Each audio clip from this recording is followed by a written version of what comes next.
Hi. So for the games and good stuff, I have spent my month. I flew from Seattle to Pennsylvania, to Berlin to New York, Seattle to here. So screaming is probably not something I'm completely capable of at this point. But there we go.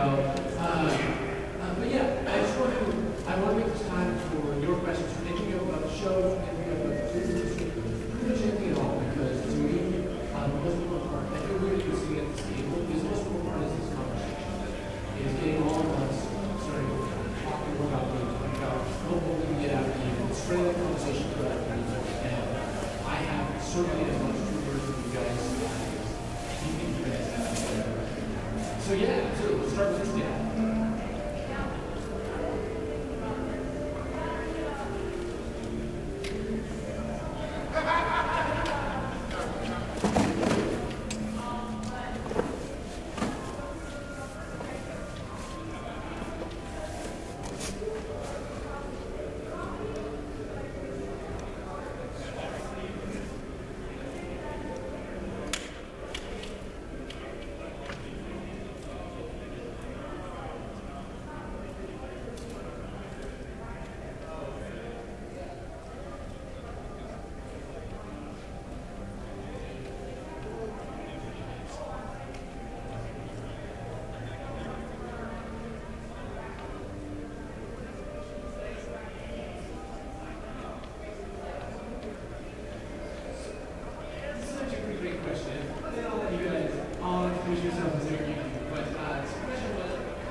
I just ascended new campus. I'm super excited to say that. When are you going on again? Maybe in a year and a half? Let's Ish. let's start next year. You can do it. Okay. That's it. All right. So I gotta go do research now. Right? And I'm in the sort of sociology track, and I focus on gender and music games, but in particular, I'm looking at Rock Band and Rocksmith. That's the jam. All right, so now that we know who we are, yeah, the question all the way back. Yeah. So Oh, just real quick, do we have anybody who can run mics around? Is that like an option? Anybody from Magfest? Ooh, is there a mic? Well, that's nice. All right, you're all gonna have to shout. We'll try and repeat the question. Yeah, so you want to do the thing where you line up, maybe? Really? Let's do it here. Yeah, if anyone wants to PhD perform live right right now. now. Go. Let's start with that. Yeah, you go first.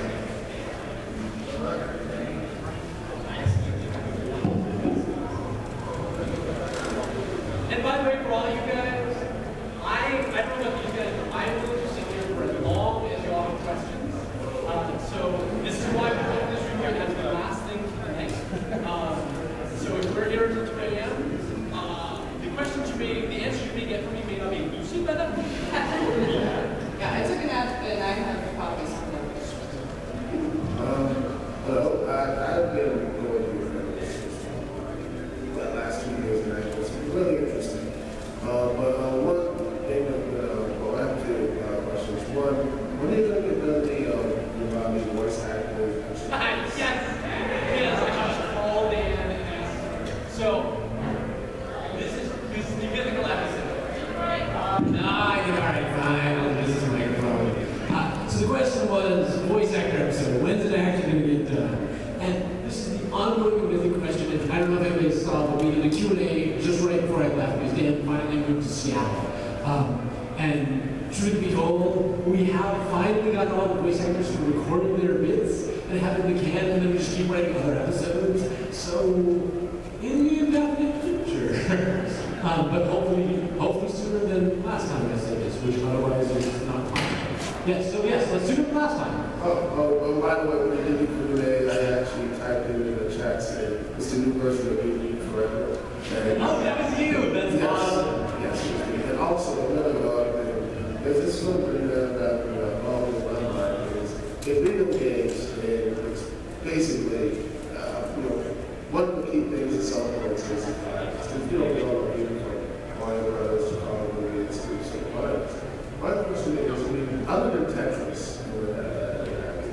is there any other games that actually do not have solo violence? It actually isn't. Well, are there games Not solo violence? not solo like violence? Could you tell us about it? I don't know if you played to the movie. Well, I did play actually games that said yes. Right, or like, everything from Gone Home to Even Papers, Please, right? We're starting to see a lot more of this. To be honest, violence is just the easiest way. As humans, we're sort of hardwired to get excited by violence because something explodes near you. You are meant to have adrenaline pump, and you're meant to look towards it, right? And so it's the easy, as a game designer, it's the laziest way to get you immediately involved, right? It's the same reason that action films work, right? But hopefully now we're starting to see people explore other ways to engage this. Cool, thank you. So, quick question, just to get this out of the way. Do you read the forums? So, I read the forums sometimes. I mostly lurk. I try never to actually get myself involved. You have mentioned this, yes. Yeah. Oh, okay. So you've even seen that post of mine? Yes. I believe so. Unless I'm imagining. No. I don't know. What was that? Yes, because after that episode, I really like the comics episodes that you guys just recently saw. I have all sorts of clarifications that I should make. We cut those down from 3,000 words to 1,000 words per, right? Those are about a third the size of what we would otherwise see, because we need to produce them. But I was amazed to see the discussion that came out. We had a YouTube conversation where, yeah, people were angry, but it's politics. You shouldn't be angry about politics. You shouldn't, but nobody was dismissive, right? Nobody was calling each other racial epitaphs or whatever. And so I try to stay out. of any of the conversations because I feel like A, I bias them, and B, like, the discussion you guys have to me is becoming more important. The last thing I want to do is draw out the trolls because I'm in the chain. But you were saying. No, Oh, yes, they do. But I don't come. If you are fans of something, you'll see a lot more like hosts. But yeah, I do the explorers. And we actually read every email that you guys send. We don't respond to it anymore because it's awesome. We absolutely love the fact that you guys send us a lot of mail. But my phone now says I'm missing like 15,000 messages. But yeah, thank you.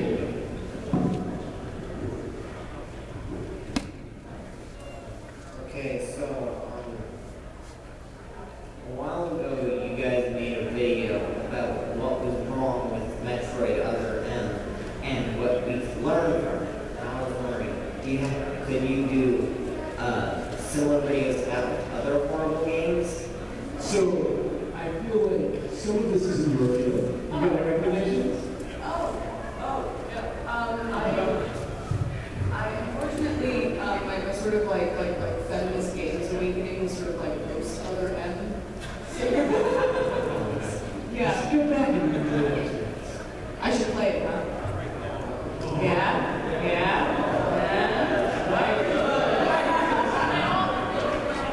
Play all the things.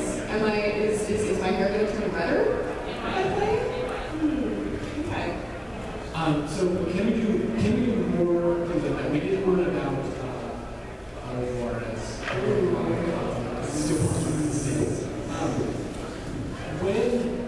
When we find things that are truly that are in some ways a step backwards from the industry, we will absolutely do it.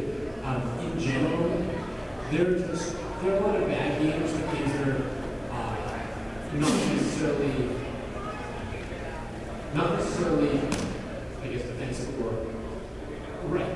Deplorable is a good word for this. And I would love to spend more time deconstructing bad game mechanics, right? I'd love to take apart why a lot of games fail. Unfortunately, that usually takes more than the 5 minutes we have. And we're actually working on right now figuring out a way to do more of that with the Express channel, perhaps outside of the RTD Express that we've been. Thank you. Thanks. Is it gonna work? Okay. So anyways, one of the things I've been interested in recently is, for lack of a better word, deception in games.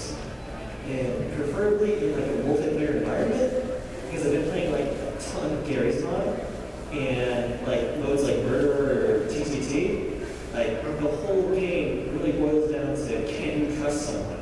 Can you trust this person who's like your friend when you're playing usually, but right now they're going to stab you in the back as soon as you turn around. And I don't think that's a mechanic that's used often. Like, in videos, don't really. So, I've got some points. You guys got anything?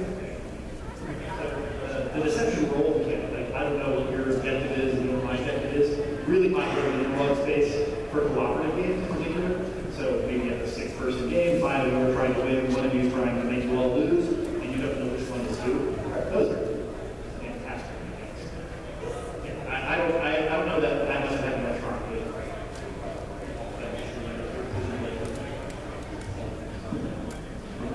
I just wanted to suggest a game that has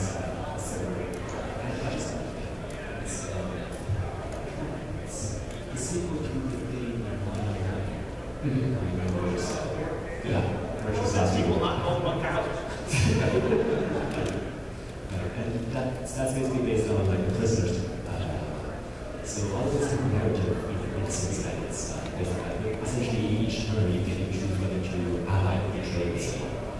And I don't think it kind of going on too much to describe the whole game, but it's something to know.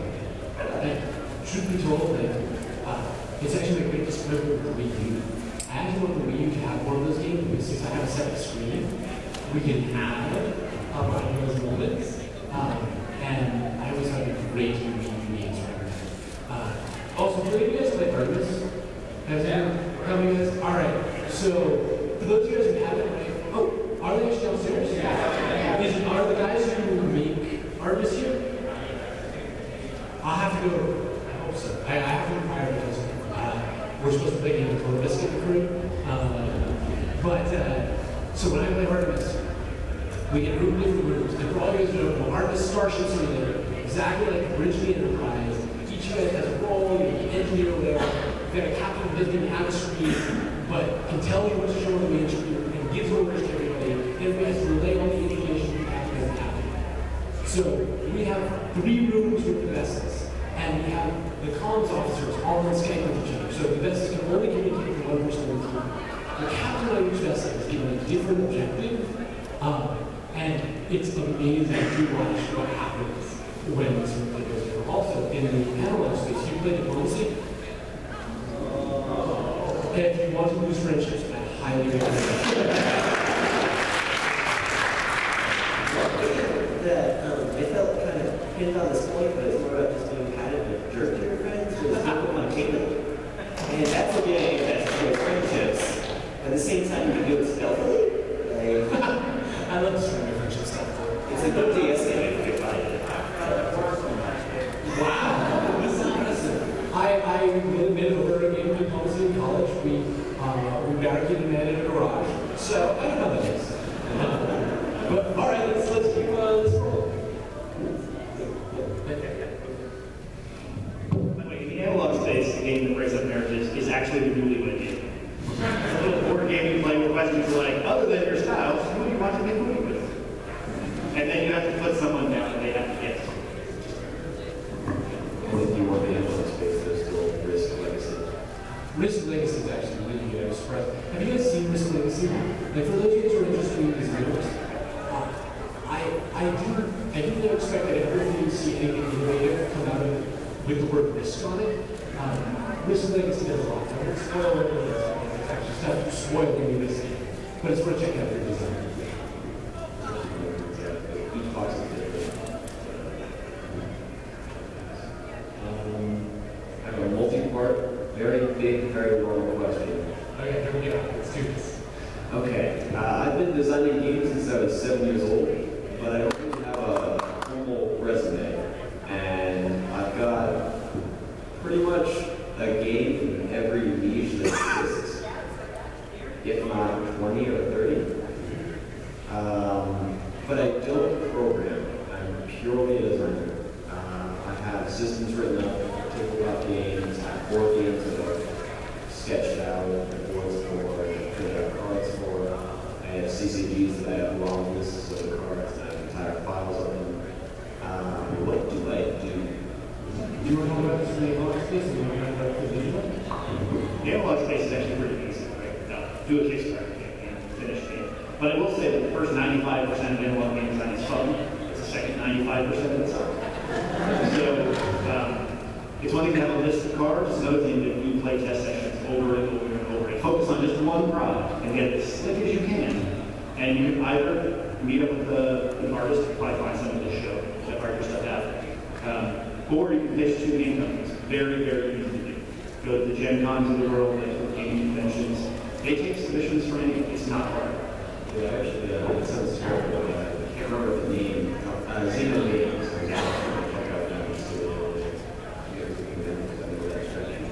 Yeah, Siemens good, AEG's good, Hanson, like, they'll all take outside submissions. Everybody does it.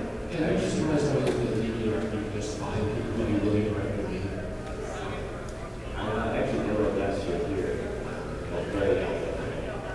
Cool. No, and then on the digital side, like, for getting to the point where it does require creativity. I mean, game maker, game sound, things like Spark. You can put together a game. You require nothing more than a thorough understanding of logic and order operations. And so I think you can, if you really want, in a few months, put together a demo for the digital space. But it sounds like you've got a lot of analog stuff. I think that handmade general is probably I mean, I have a significant collection of both. I've got like dozens of levels sketched out. I'm actually do that for your friends.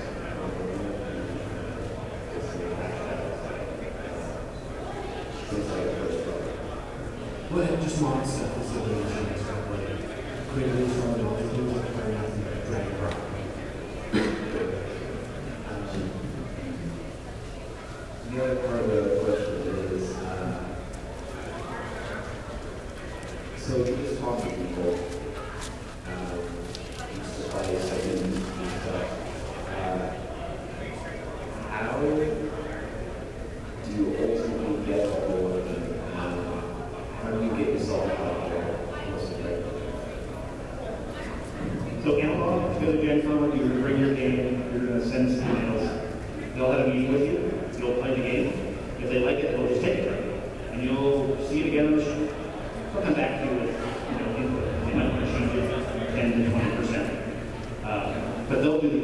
double the box, double the distribution, double the printing.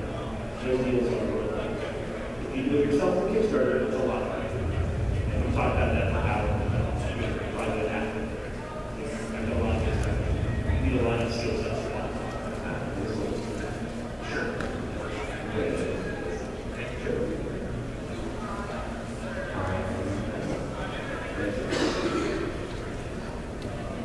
Actually, didn't expect to see you here, but thank you so much for to the room.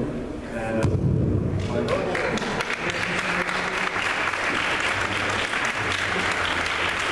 everyone else over here, if you haven't played it, I highly recommend you pick it up. You can find it on Steam, I believe. Good idea,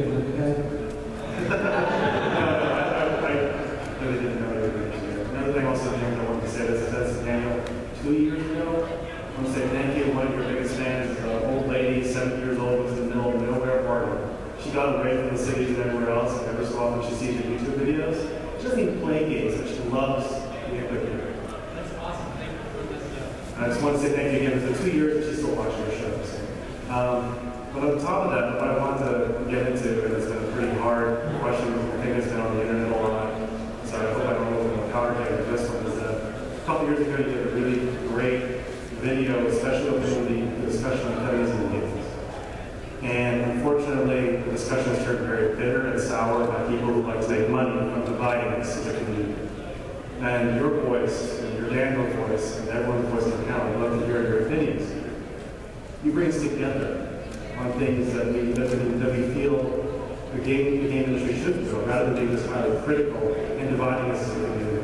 So if there's anything I'd like to ask you guys, and for you guys to get back into the conversation about it, to bring us back together, because everything on the internet now is just name calling and everything. So you guys are one of the best people to do that. So I just wanted to put it out there. All right, so this is a conversation that we as a community should have. This is something that I feel is really one of the things we need to move forward as a games industry. This idea that games aren't a safe space for most of us. That whether gender, or race, or religion, or sexual orientation, that this community isn't welcoming, is something that is so strange to me. Because when I was a kid, especially playing places like Wizards and all this, I mean, games, what's amazing about games is that we welcome anybody. Like, there's always a seat at the table. Right? We get this horrible stereotype about us saying how we are cheaters eating troglodytes, right? But you know why we get this stereotype? Because while everybody else is picking on that kid, we let that kid play with us, right? We would welcome those, everyone in. And I think that it has been in some ways hard for us as a community because of that. And yet here we are, not living in the majority of the world. And so I think it is a conversation that we do have to continue having. And I would love to find some way to make this more roundtable. I was expecting as many of us there are, which is awesome. But I would love to have this conversation be more of a back and forth, and something that we'd like to talk about. Do you guys have any thoughts? All right, here we go. Let's get into it. I gotta stretch. Look, so who was around for the Politics of Gaming panel earlier today? I caught it on video. Oh, okay, you have it on video. Yes. Excellent.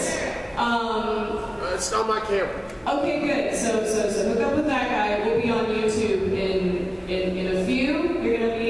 At least by Tuesday. Okay, at least by Tuesday. No pressure. So I talked about this a little bit in the Politics of Gaming panel, but I think when it comes to the sort of conversation about feminism in games and how divisive it is, there's actually an excellent piece of writing that literally went up today, and I wish I would have seen it before my Politics of Gaming panel so that I could share it en masse, but I'm just going to do it. There are some people that you could definitely follow and check out in order to get kind of deeper and kind of more nuanced looks at, sort of reasons why this is a really, really important conversation that we still need to continue to have. And Maddie Bryce is an excellent, excellent person to look at. Write this down. Write this down. People like Maddie Bryce, people like Courtney Stanton, Zoe Quinzel, maker of Depression Quest, Annie Pixelani, creator of Dysphoria. All sorts of folks are out there that we can definitely look at. Maddie Myers, Carolyn Pettit with GameSpot. Strike that, reverse it. There are all sorts of people out there, and even just sort of like following these people on Twitter, like Twitter feminism is kind of like an excellent thing nowadays because you can sort of have like a little bit of a back and forth with people, and just kind of look at just streams of people if you don't even want to sort of dig deep into their writing, you can just sort of follow them. But you have the name of the article you mentioned? Oh yes, Maddie Bryce's article is, I think it's just simply on anger.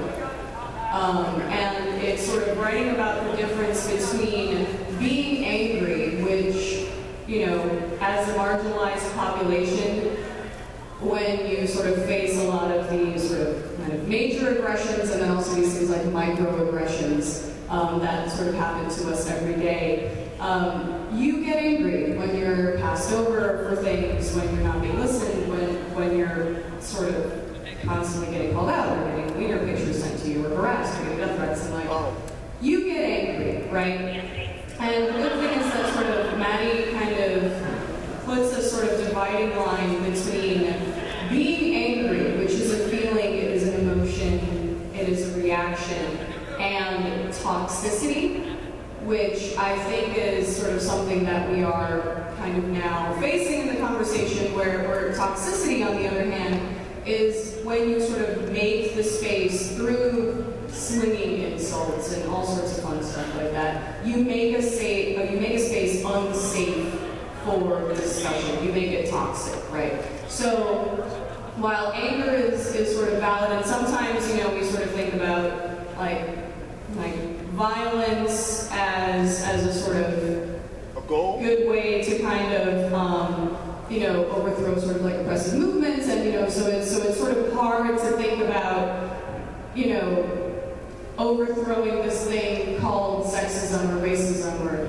homophobia and stuff without thinking of some sort of radical revolution. On the other hand, you have sort of people saying, you know, if they would only be nicer about it and just talk to us instead of yelling at us, then we can have some sort of dialogue. It's a great piece because it sort of kind of sorts through kind of the differences between anger and toxicity and the way that social justice movements in games has sort of gone from, you know, sort of 2012 and this like hashtag one reason why, hashtag reason to be, and then stuff last year and stuff this year. It's a conversation that we still need to continue to have. I would love to, you know, throw my hat in the ring if you want any sort of help writing anything. Well, and I think to me, it fundamentally boils down to we as a community have to make it uncool to be a jerk. Yes. Right now, there are lots of people who think it is the coolest thing ever to go and be a dick online. Mm-hmm. And we just have to change that mentality. Right? We have to change that as a culture. And I think it is completely in our power to move it. Yes. And the reason why people are jerks online is because there's no consequences. I'm not entirely sure It that's is. all of it, right? I don't think we've seen experiments where there are consequences, and that alone does not solve it. But it would lessen the blow if there was some type of consequence, if you did say some stuff. And I guarantee it won't get rid of everyone, but I think if you actually had some consequence or something like that, it would probably go. So the problem is the consequence that they're requesting with their actions is attention, right? So if your consequence is yelling back, they win. If your consequence is staying quiet, it feels like they win too. Yeah. Right? It's a very tough space to be the internet. I do want to make sure we separate industry from product here in this discussion, right? The industry itself has issues. Yes. Like we, especially in the software side, and in the analog side, but the analog side is just so tiny. And we are guys accept everybody, right? Everything you just said about the D&D thing, I give them that exact talk, almost word for word. And when people say, gee, this axe murderer used to play D&D, all I hear is, he used to play D&D. His D&D group even couldn't put up. Of course he's going to be an axe murderer. That's how it takes. But the industry is different from the products. The industry has issues it's got to fix. And I don't think that's fixable by the outside. That's fixable, has to be done by the industry. Right? The product makes it a little scary to me when we talk about fixing it, because I don't think the product mix will ever be better than society.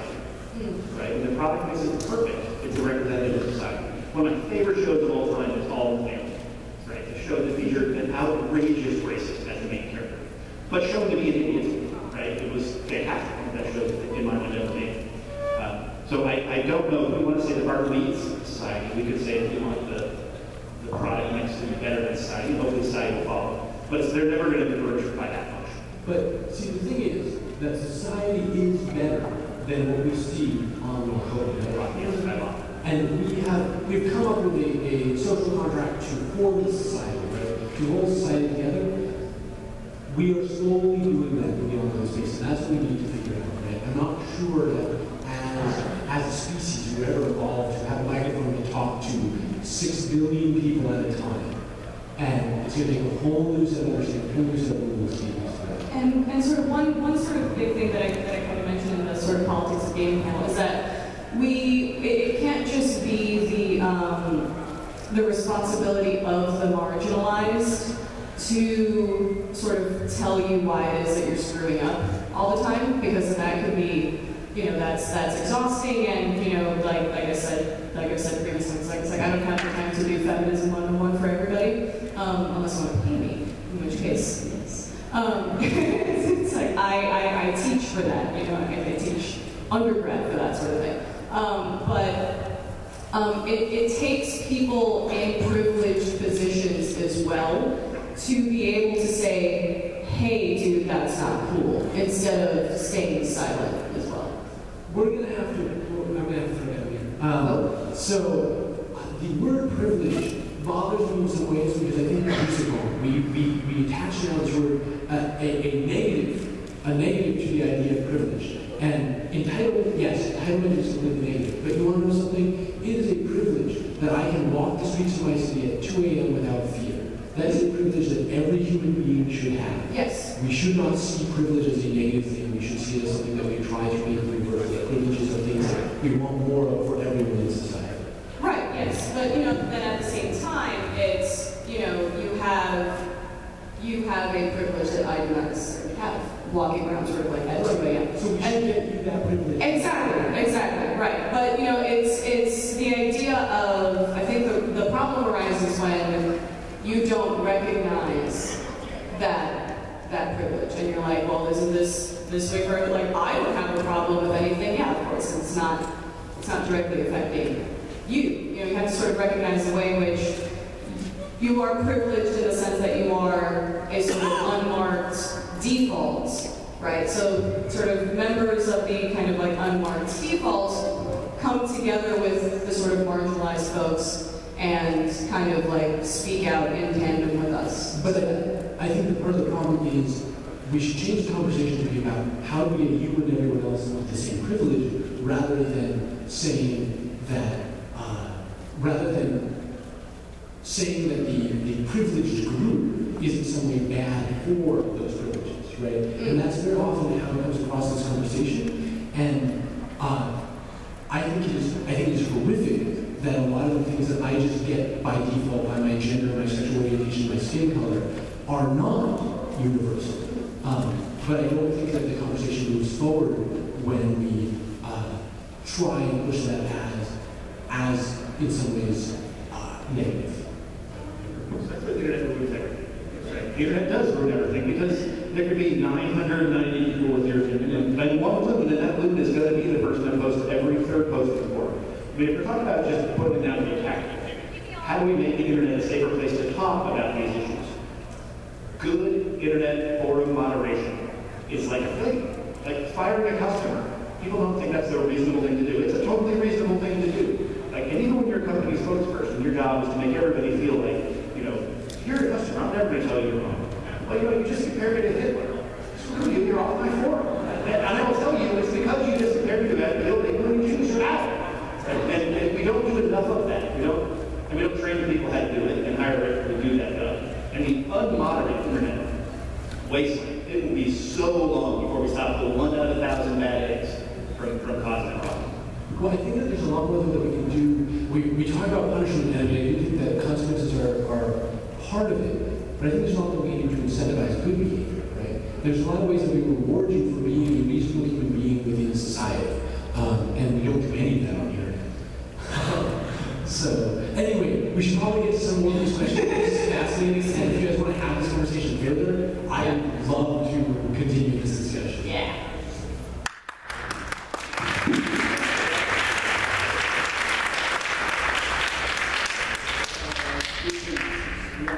Will this be on YouTube?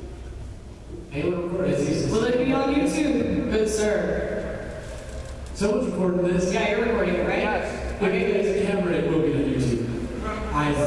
Yes, I'm recording right now. So don't Shoot worry. our Extra Credits email with like a link or whatever, or we can contact you, and we will totally grab that from you. Alright, so that's question one. Question one. I got like an email, so you Oh, perfect. Huzzah. Yes. I'm glad all of you are here. Where are the other people? So, legally is in the Great White North, which is in Canada, fighting off the end of a horrible end of year crunch for the games she works for. Dan just left Canada because he's, if for those you don't know, Dan used to work for Pixar Canada. Pixar Canada got canceled. They canceled, they cut the studio and everybody in it. And now he's working for Undead Labs, so he just moved to Seattle. Yeah, it's pretty great. Like, we can actually hang out now. It's unbelievable. So that's Dan. Scott is somewhere in Middle America, and Allison is down in Texas. And so I was hoping they would actually make it out. But hopefully next year, if any of you guys come to PAX, very often we're all stay down to PAX.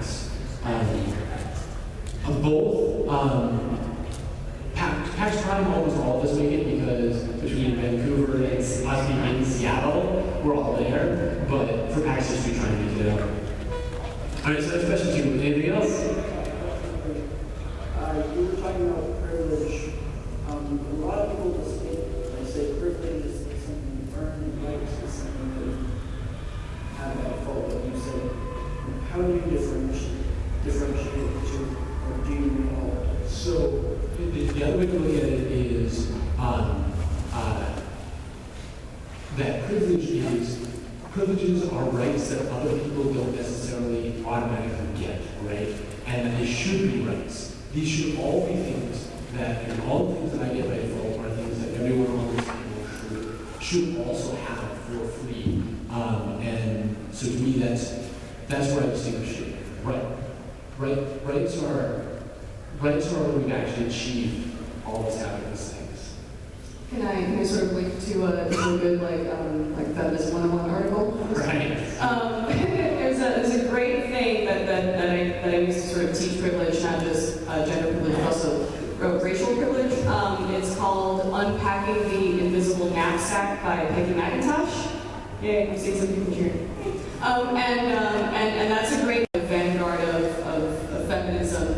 And as sort of more minorities were sort of put into her women's studies program, they sort of questioned the idea of kind of like women's studies being like a mostly sort of like white woman's industry. And she's like, I think we're really nice for working with black women, which is like such like a privileged statement to make. It's like, I think we're nice for having them hang out with us.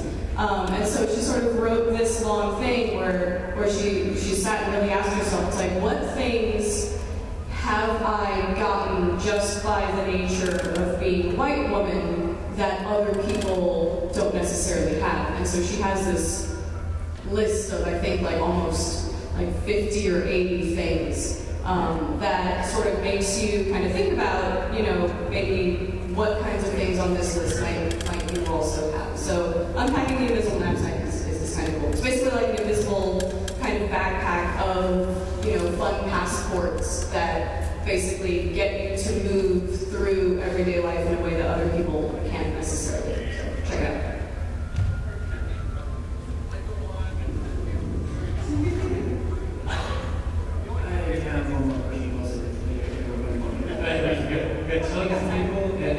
I know that it's awesome that everyone's thinking of this, but I know we deviated very far from extras or from games. And I'm really glad these conversations are going, right? This is awesome. So keep going, yeah. All right, well, this is a board game question. All right, let's do it. Alright, so board games have been out much longer than video games have. And yet, while games are, asking these really tough questions, like exploring these really deep subjects, board games seem to, with a couple exceptions, there's no world which would be like the training. Board games don't seem to explore any of these deep subjects. Do you know why this is? Is it perhaps because most board games have a multiplayer element to it? That's a great question. I think the design community of the board game industry space is a little old. And I think the player base is a little old. And I think they're sort of, they're getting a revival now. There's also some weird things that happened that I don't want to get too weird on you, but after World War II, the German government decided they wanted to encourage game playing with no violence. And it spawned, that's why they don't tanks in German board games, right? They're all legals, and you build roads, and the way that you pay your farmers more, and food less. So this whole style of gameplay came up, and the thing that gets those gamers is mechanical interest. Some interesting, neat mechanic they've never seen before. And that is what drives people to play those games. Very few are narrative. Their session length, how long you play a game, tends to be 2 hours. The first hour is 10 rules. Yes, and setting up the board. That's a great question. I'm going to ask that at Jim on some of their games, but we certainly have the tools to and it's a lot easier to understand the levers of power in a board game than it is in a computer game. It's all right in front of you. Great question. Thank you.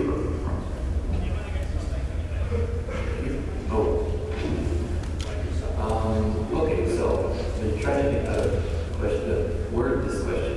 Where do you see the future of games like Gone Home or the Stanley Parable, where kind of their only objective is to have a story be told to you?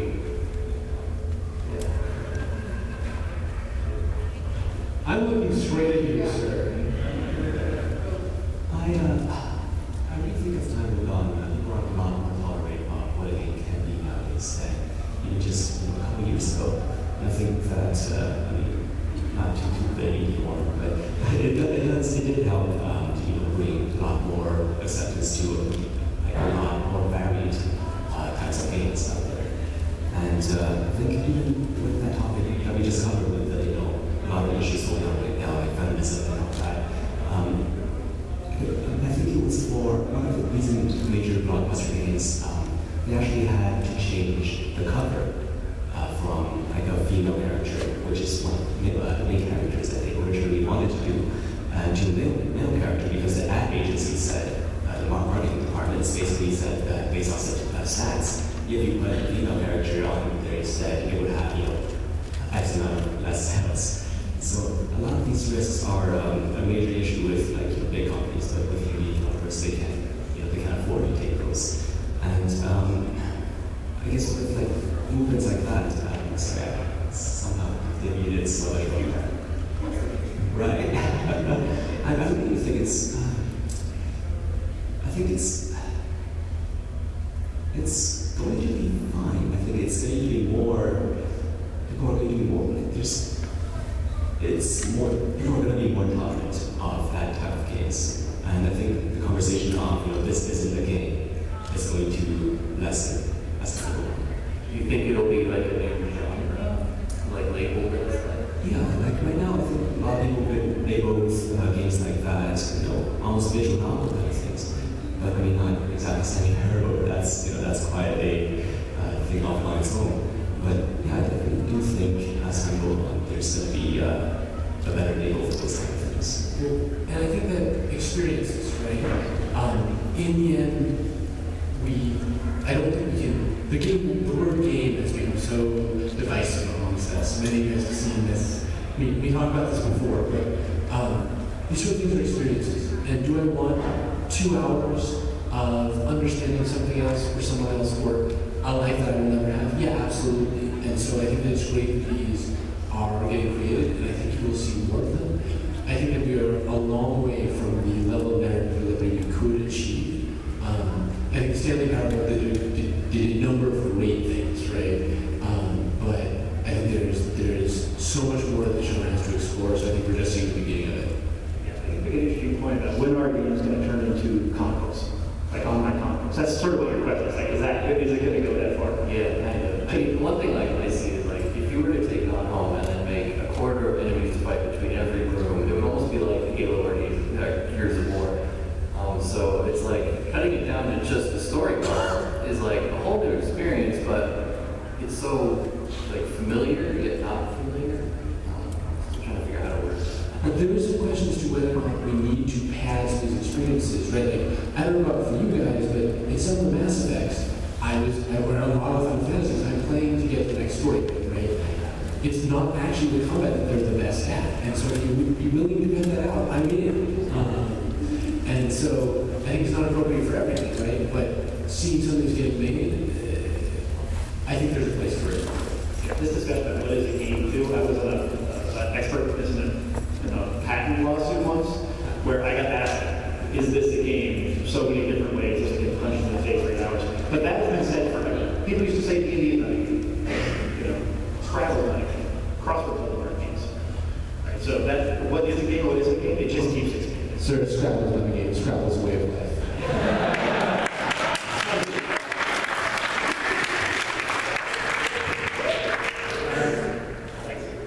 Hi guys.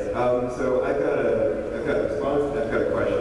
First of all, I want to second the guy who asked about the comedy thing. I totally would love to see an episode about that. I think it's interesting because I don't think that we need better comedy writing.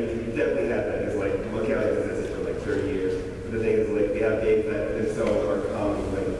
It's fun just to try to actually control Octodad, crashing cars, and burnize comedy in and of itself. And I'd like to see more exploration of games where the point of playing the game itself is the comedy, not just writing and seeing the movie or playing with it.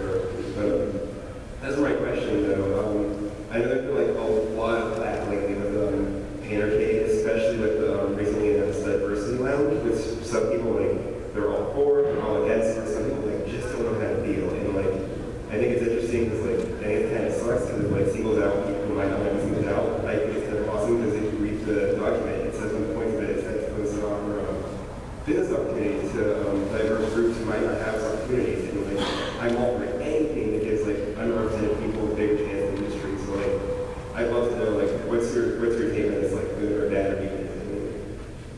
So before I get to the lounge, this is my view as much as you guys have. As you know, we all recently left Paintercade. We're actually, it was a very mutual decision. I think that I will be totally frank with you guys. I think that they say some stupid stuff sometimes. I think they're somewhat immature, and when he's backed into a corner, he does not respond well. He still responds as if he was in the schoolyard being bullied, right? And he doesn't accept being wrong even when he is.